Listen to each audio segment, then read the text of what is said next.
여러분 반갑습니다. 맥체인 성경 읽기 시간입니다. 오늘 읽을 말씀은 레위기 11장, 12장, 시편 13편, 14편, 그리고 잠언 26장, 데살로니가전서 5장입니다. 4장 말씀 오늘 보시면서 은혜 받으시길 바랍니다. 그런 이제 맥체인 성경 읽기 저 네 군데 중에 잠언 26장 말씀 중심으로 함께 제가 잠깐 소개를 해 드리려고 합니다.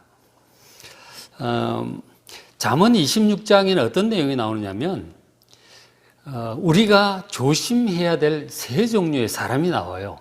1절부터 12절에 보면 미련한 자에 대해서 나옵니다. 그리고 13절, 16절에는 게으른 자, 그리고 뒷부분에 가면 말쟁이에 대해서 이렇게 나와요. 이런 사람들을 조심해야 된다. 그렇게 가르쳐 주고 있습니다. 그 미련한 자에 관한 얘기가 참 많은데, 이 지혜로운 자의 반대가 미련한 자잖아요. 그래서, 근데 미련한 자는 우리가 생각보다 우리에게 미치는, 나쁜 영향이 커요. 미련한 자를 우리가 조심하지 않고 잘못된 영향력을 받게 되면 상당히 해를 입을 수도 있다는 것입니다. 그래서 우리 주변에 미련한 자가 있다고 생각이 되면 상당히 좀 조심을 해야 됩니다. 무방비하게 그런 사람과 대화하고 영향을 받다 보면 이게 해를 입을 수도 있거든요. 그래서 미련한 자에 대한 경계심이 필요합니다. 말씀을 좀 보겠습니다. 생각보다 위험하다는 거죠. 잠언 26장 2절에 보면 까닭 없는 저주는 참새가 떠도는 것과 제비가 날아가는 것 같이 이루어지지 아니한다고 말씀을 합니다. 저주까지는 아니더라도 우리가 이제 사람들의 비난을 받기도 해요. 비난을 받기도 하고 욕을 먹기도 하고 심하면 이제 저주에 가까운 소리를 듣기도 하는데, 그런 얘기들은 비록 근거 없는 얘기는 이루어지지 않아요. 그죠? 아무리 자기 기분 내키는 데 했다 하더라도 그게 전혀 근거가 없다. 그러면은 이루어지지 않습니다. 아무 상관없어요. 그러잖아요. 까닭 없는 저주는 저주라고 해서 무조건 임하는 게 아니고, 까닭 없는 저주는 참새 떠도는 것, 제비 날아가는 것 같이 나하고 아무 상관이 없다. 두려워할 필요가 없다. 그렇게 얘기를 하고 있습니다.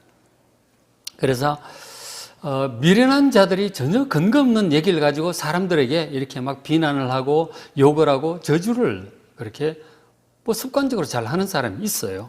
근데 그런 얘기를 근거가 없을지라도 들으면 일단 기분이 굉장히 나쁘다 하는 거죠. 기분이 나쁘고, 그리고 의욕이 떨어질 수 있습니다. 판단력이 흐려질 수 있고요. 그래서 이제 저런 얘기들을 자꾸 하는 사람이 있으면 좀 피하는 게 좋다 하는 거예요. 근거 없는 비난, 욕, 저주 이런 것들을 막 쉽게 하는 사람들 좀 멀리 하는 것이 여러분 정신 건강에 좋을 것이다 하는 거죠. 그런 얘기를 해주고 있습니다. 그 다음에 이제 4절에 보면 그런 말씀이 있어요. 미련한 자의 어리석은 것을 따라 대답하지 말라. 두렵건대 너도 그와 같을까 하노라. 그렇게 말을 합니다. 미련한 자가 나름대로 판단력을 가지고 얘기를 합니다. 근데 그것은 어리석은 거예요. 그래서 그 미련한 자가 뭔가 나름대로 통찰력이 있다는 생각을 가지고 질문을 해요. 이거 이런 거 아니냐고. 당신은 어떻게 생각하느냐고. 그렇게 물었을 때 만일 그것이 어리석은 질문이라면 여러분 말 그대로 대답을 하시면 안 됩니다. 어리석은 질문에 대답하는 것은 우문우답이 되는 거예요. 같이 미련한 자가 되어가는 것입니다. 그래서 사람들이 말을 들을 때 모든 질문에 다 대답할 필요 없습니다. 전혀 앞뒤가 맞지 않는 질문, 어거지 같은 질문은 그냥 대충 넘기셔도 괜찮아요. 대답 안 하셔도 됩니다. 그래서 이제 오히려 그런 식으로 자꾸 얘기를 참 정말 바람직하지 못한 방향으로 나아간다 싶으면 현명한 각도에서 대화의 주제를 좀 바꿔볼 필요가 있어요. 그래야 우문우답이 되지 않는다는 것입니다. 같이 그런 얘기를 반복하다 보면 같이 막 바보가 되어가는 것입니다. 예수님께서도 그 복음서에 보면은 그 바리새인이나 서기관들 엉터리 같은 막 공격적인 얘기를 해요. 그런 말에 예수님께서 그냥 조조히 그냥 대답하지 않습니다. 어떤 것들은 좀 무시도 하고 다른 얘기를 막 하시죠. 그런 것들을 우리가 좀 볼 필요가 있어요. 그렇죠? 어리석은 말 그대로 대답할 필요 없다. 얘기를 지혜롭게 좀 주제를 전환해 가면서 잘 이끌어갈 필요가 있다는 것이죠. 그 다음에 이제 6절 말씀 보면 미련한 자 편에 기별하는 것은 자기의 발을 베어버림과 해를 받음과 같다. 그렇게 말을 합니다. 그러니까 우리가 어떤 사람에게 뭔가 소식을 전한다든가 중요한 얘기를 전달을 해야 되는데 그 얘기를 미련한 자 편에 부탁을 하면 말을 이상하게 전달을 합니다. 자기 나름대로 엉터리로 해석해서 왜곡된 그런 전달을 하는 수가 있어요. 그러니까 나는 그런 뜻이 아닌데 그 사람이 자기 멋대로 해석을 한 거예요. 전혀 분위기 파악 못하고 그냥 자기의 그 생각에 갇혀서 정말 내가 의도한 것과 전혀 다른 얘기를 그렇게 전하는 수가 있다는 것이죠. 그래서 우리가 중요한 일을 부탁할 때는 그 사람이 지혜로운 자인지를 좀 잘 살펴야 돼요. 섬세한 일을 부탁할 때는 그런 상황을 잘 이해할 수 있는 지혜로운 사람에게 부탁을 해야 돼요. 그래야 오해가 없고 내 뜻대로 일이 이렇게 잘 전달이 될 것입니다. 그렇죠? 이 전달하는 것뿐만 아니라 어떤 섬세한 일을 부탁을 할 때는 그 사람이 정말 지혜로운 자인지 어리석은 자인지를 좀 보시고 좀 잘 부탁을 해야 된다는 것이죠. 어리석은 자에게 부탁을 하게 되면, 미련한 자에게 부탁을 하게 되면 결국 내 발등 찍는 결과를 가져올 수도 있다는 거죠. 조심을 해야 되는 것이죠. 그 다음 이제 10절 말씀을 한번 보시면 장인이 온갖 것을 만들지라도 미련한 자를 고용하는 것은 지나가는 행인을 고용함과 같으니라 그러죠. 그러니까 지나가는 행인은 아무 책임감이 없습니다. 뭐 하는 만큼 하다가 하기 싫으면 그냥 무책임하게 떠나버려요. 그런 사람에게 중요한 부탁을 할 수는 없는 것입니다. 그러니까 미련한 자에게 뭔가 기술과 정성과 이런 것, 실력이 필요한 일을 부탁할 수 없다는 거죠. 책임감이 없는 것이니까. 그리고 판단력도 그리고. 그래서 미련한 자의 도움은 차라리 안 받는 것이 좋다 하는 것이죠. 더 일이 엉망이 될 수 있습니다. 그러니까 차라리 혼자 하는 게 더 낫다 그런 얘기를 하는 거 아니에요, 그죠? 그러니까 일을 부탁을 할 때도 미련한 자인지 지혜로운 자인지 내 뜻을 좀 잘 알고 이렇게 하는 사람인지를 좀 살펴가면서 부탁을 이제 해야 되는 것이죠. 그 다음에 이제 또 뭐가 있느냐면 11절에 보면 이 미련한 자의 아주 중요한 특징 중에 하나가 미련한 자는 개가 그 토한 것을 도로 먹는 것 같이 미련한 자는 그 미련한 것을 거듭 행한다. 그렇게 얘기를 합니다. 개는 토한 거를 어떻게 먹겠어요? 그 더러운 거를. 근데 토해놓고 자기가 토한 것도 모르고 배고프니까 또 막 집어먹는 거죠. 정말 미련하다. 그것처럼 미련한 자는 미련한 말과 행동을 하고서 거듭거듭 계속한다는 거예요. 그게 잘못됐다는 사실을 몰라. 자꾸 반복을 해요. 그러면서 12절에 네가 스스로 지혜롭게 여기는 자를 보느냐? 그보다 미련한 자에게 오히려 희망이 있느니라. 자기가 미련함에도 불구하고 미련한지 알지 못하고 오히려 자기를 스스로 지혜롭다고 여긴다 하는 것이죠. 그렇기 때문에 남의 말을 듣지 않습니다. 교만하고 미련하면서도 교만한 것이죠. 남의 얘기를 듣지 않습니다. 그래서 잘한다고 생각하고 그것을 계속 반복을 합니다. 그러나 볼 때 정말 저거는 참 미련한 것인데 싶은데 자기는 그게 지혜롭다고 생각을 하니까 남의 말도 듣지 않으니까 계속 그것을 반복한다는 것이죠. 상당히 이제 심각한 문제가 될 수 있는 것이죠. 그래서 이제 그 미련한 자에 대한 이 경고가 굉장히 아주 집중적으로 나오고 있습니다. 저런 사람들과 많이 대화하고 교제를 하면 해를 입을 수가 있습니다. 미련한 영향을 받아서 나도 같이 미련하게 그렇게 되어갈 수 있기 때문에 해를 입을 수 있다는 것이죠. 그 미련한 자인가 그렇지 않은가 지혜로운 자인가 좀 살펴가면서 지혜로운 자와는 깊은 대화를 좀 많이 하는 것이 좋겠고 미련한 자와는 너무 많은 대화를 나누는 게 오히려 안 좋을 수도 있다. 그렇죠? 잘 살펴볼 필요가 있습니다. 잠언의 지혜자가 이제 그런 것을 경고를 해주고 있죠. 그 다음에 이제 뒤 이어지는 13절부터 16절은 게으른 자에 대한 경고가 나와요. 게으른 자. 여러 가지 경고가 있는데 그 중에 하나 보면 그 내용을 보면 게으른 자는 핑계가 참 많다는 것입니다. 게으른 자는 말하기를 밖에 사자가 있고 뭐가 있고 이래서 못하고 저래서 못하고 이유도 많고 핑계도 많다는 거죠. 그리고 그 게으름은 끝도 없다. 밥을 퍼놓고도 입으로 떠올리기도 싫어한다. 그렇게 얘기를 합니다. 게으름은 정말 한번 게으르기 시작하면 끝이 없다. 그 얘기를 하고 있죠. 그리고 이제 16절에 게으른 자의 중요한 특징 중에 하나가 이 게으른 자도 사리에 맞게 대담하는 사람, 그러니까 지혜로운 사람이죠. 지혜로운 사람 7보다 자기를 더 지혜롭게 여긴다는 거죠.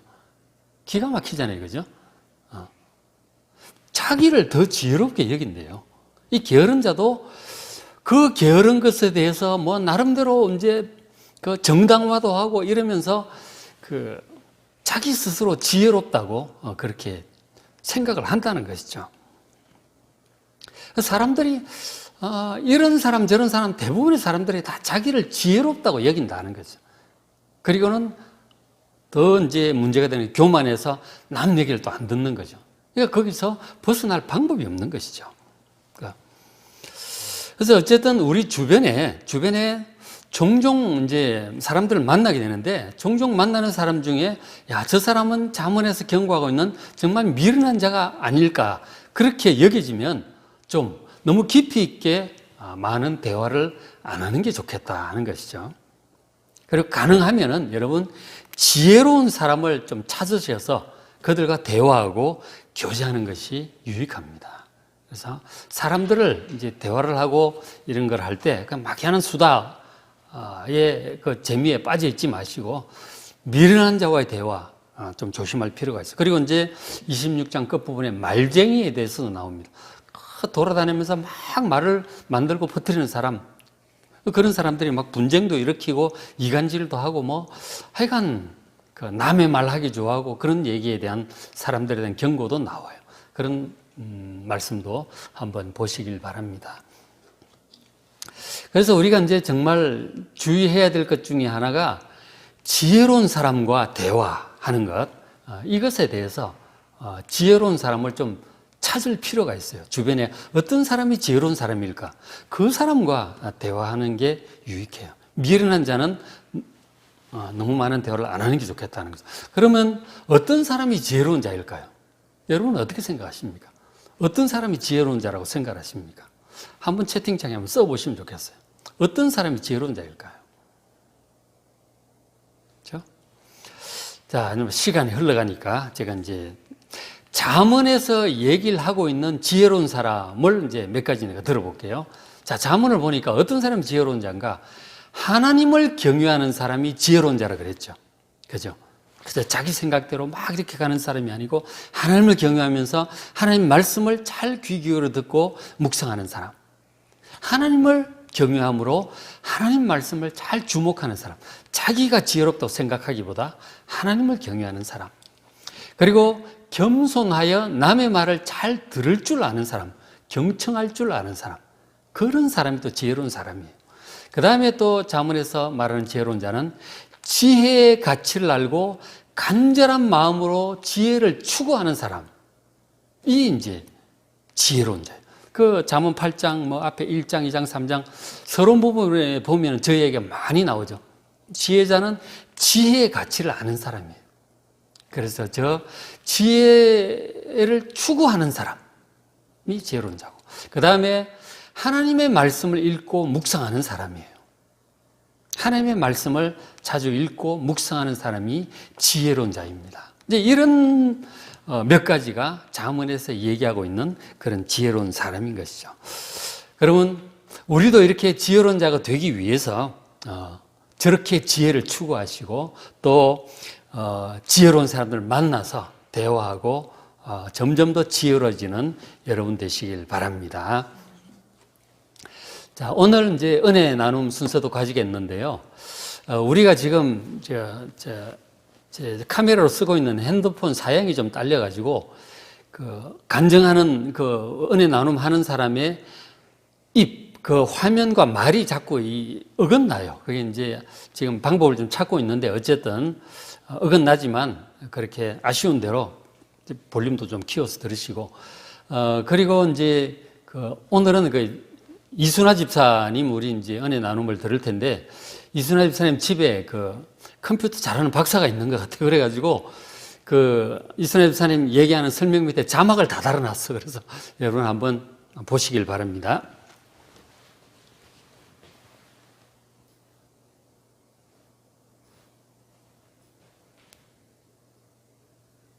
안녕하세요. 이순아 집사입니다. 영상으로 뵙게 되어 반갑습니다. 오늘 경건 다이어리 은혜 받은 말씀을 함께 나누려 합니다. 잠언 2장 4절 말씀. 은을 구하는 것 같이 그것을 구하며 감추어진 보배를 찾는 것 같이 그것을 찾으며 9절입니다. 하나님의 자녀는 은보다 더 귀한 재를 구하며 진리의 말씀을 찾고 하나님 명령에 따라 사는 보배로운 삶이 되어야 되겠습니다. 두 번째 말씀은 데살로니가 전서 5장 10절. 예수께서 우리를 위해 주고사 우리로 하여금 깨어있든지 자든지 자기와 함께 살게 하려 하심이라 말씀입니다. 죽기까지 우리를 죄에서 구원하신 아버지, 또한 우리를 사랑하시며 함께 살기를 원하신다는 말씀에 감사하며 감동의 은혜를 받았습니다. 늘 깨어서 하나님과 동행하는 삶을 살아야겠습니다. 아멘. 감사합니다.